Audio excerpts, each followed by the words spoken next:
not new to the world of motorcycling.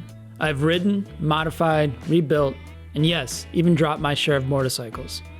I am new to the wonderful world of adventure bikes though. Since you're watching this video, I suspect you are too.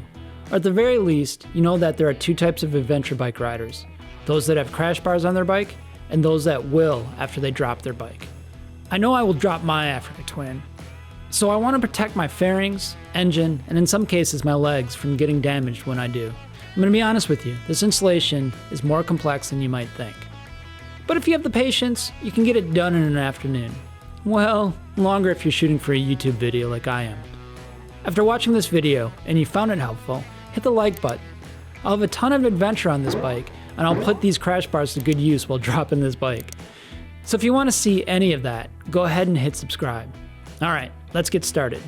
If you've chosen to install the upper and lower crash bars like I have, there will be 3 steps in the process. Installing the mounts, installing the lower engine guard, and finally, the upper crash bars.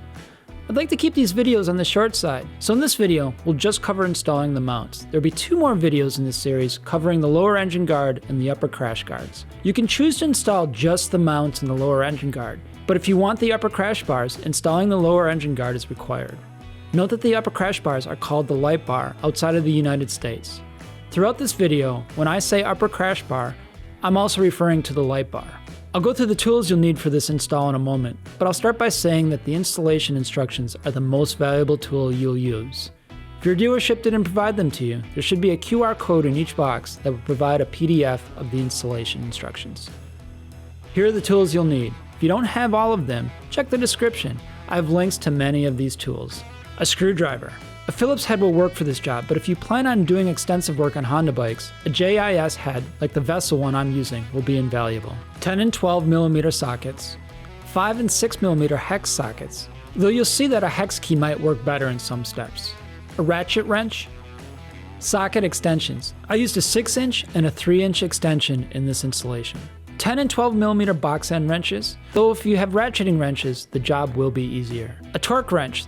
The installation instructions have a handy torque chart, but if for some strange reason you don't have the instructions, I have the torque values in the description. And finally, a friend to hold the exhaust, or if you don't have a friend, you can use a few jacks. I use my pickup truck jack for the rear part of the exhaust and my motorcycle jack for the front. This is a long process, and holding the exhaust for a long time will get tiring. If you want your friend to still be your friend when the installation is done, I'd use the jacks to hold the exhaust, and use your friend for moral support. If you really want your friend to stay your friend, give him or her a beer during the installation. Throughout this series, I'll talk about the left and right side of the Africa Twin. Sides of the bike will be relative as if you are riding the bike. Let's start by heading over to the left side of the Africa Twin and disconnecting the negative cable on the battery. To do this, start by removing the toolbox. There are 2 bolts on either side. Remove them with a 5 mm hex socket or a hex key. It's not tight, so it'll be fairly easy to remove. Don't set the toolbox off to the side just yet. It's perfect for storing all the fasteners throughout the installation. Let's start with these bolts that held the toolbox to the bike. Remove the bolt fastening the negative battery cable with a screwdriver. You don't want to lose the screw, so put it in the toolbox, or better yet, put it back into the battery connection like I've done here. Let's head over to the right side of the AT and remove the exhaust plate. I'm using a 5 mm hex key here, but you can use a ratchet and hex socket. There are 4 bolts. Here's the first one on the top, the second one is in the lower rear, the third one is in the lower front, and the 4th one on the bottom hidden from the camera. On the left side, take off the skid plate using a 5 mm hex. There are 4 bolts here to remove as well. The first one's on the front, another is in the back, and 2 on the bottom. Take special care with the fastening hardware that holds the front bolt. Remove it and put all the exhaust and skid plate hardware in the toolbox. To install the mount in both the upper crash bar and the lower engine guard, you'll need to remove and drop the exhaust. Typically, when I remove an exhaust off of a motorcycle, I remove the air fuel sensors. But this job is possible without taking them out. And the less I need to remove that's been factory torqued, the better it is for me and my bike. However, we'll need to do a few things to give a bit more room to drop the exhaust. Start by heading over to the left side of the bike. Remove the boss clip on the lower part of the fairing. This will give you access to a clip that holds the harness connecting the air fuel sensor. Here you can see that it's connected to the same clip holding the drain tube and the harness together. It's really too tight in there to get a camera shot without my hand blocking your view. If you're installing these bars, I'm pretty sure you can figure out how to undo this clip. The air fuel harness is also held into place with a clip that's attached to the inside area behind the radiator heat exhaust. Remove the clip band holder by squeezing the clip holders together. Just undo the black clip, leave the blue clip intact. If your fingers are as big as drumsticks like mine, you may need a flathead screwdriver. Once you get the clip out, uncouple the 4-pin air fuel harness connector. After seeing this, it may now make more sense how this will give you much more room to drop the exhaust. Let's head over to the right side of the bike and undo the clip behind the radiator exhaust there. No need to uncouple the 4-pin connector on this side. You'll have enough length to lower the exhaust. Alright, it's time to begin taking out some bolts to lower the exhaust. But first, let's put some jacks in position so the exhaust stays where we want it. On the right side of the bike, in the middle, we'll begin removing exhaust bolts. But that brake pedal is in our way. So let's remove that with a 12mm ratcheting wrench. So I don't lose it, I'm going to put the bolt back into the pedal. Let's take out the exhaust bolt using two 12mm wrenches. A box end on the inside and a ratcheting wrench on the outside. Let's put these two bolts into the toolbox. Next up is the rear exhaust bolt. It's torqued pretty tight, so let's remove it with a 6mm hex socket and a ratchet. Right now you should feel the exhaust settle onto the jacks or in the arms of your friend if you've chosen to go that route. The jack should be high enough so that when you drop the exhaust, the air fuel sensor harnesses aren't stretched. Now we need to remove the cap nuts holding the flanges to the exhaust bolts on the front of the bike. It's a good time to make sure your jacks are secure, or your friend is not getting tired of your poor decision to not use jacks. Maybe offer another beer when his or her arms are free in a few hours.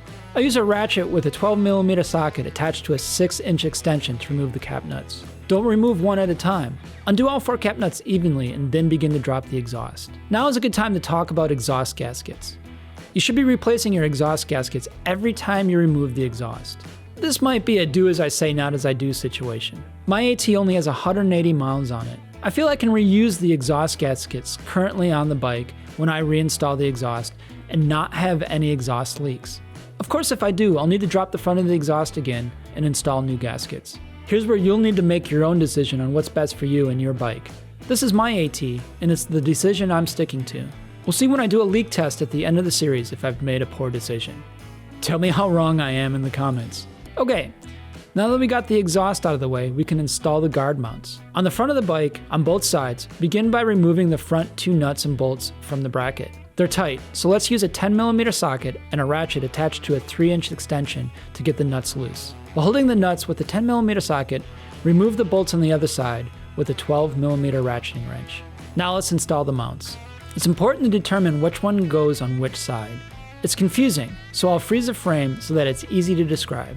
There are 4 bolt holes in each mount, 2 with indentations to bolt into the frame, and 2 without to bolt the upper crash and lower engine guard to the mount. You want the indentations towards the frame. To determine which is left and which is right, look for the center bar. The hole with the indentation that's closest to the center bar should attach to the lower hole on the frame. Therefore, this one is the left mount. I labeled each with an R and an L so that I can quickly differentiate the mounts. Now let's insert the long bolts into the left mount and slide on some washers.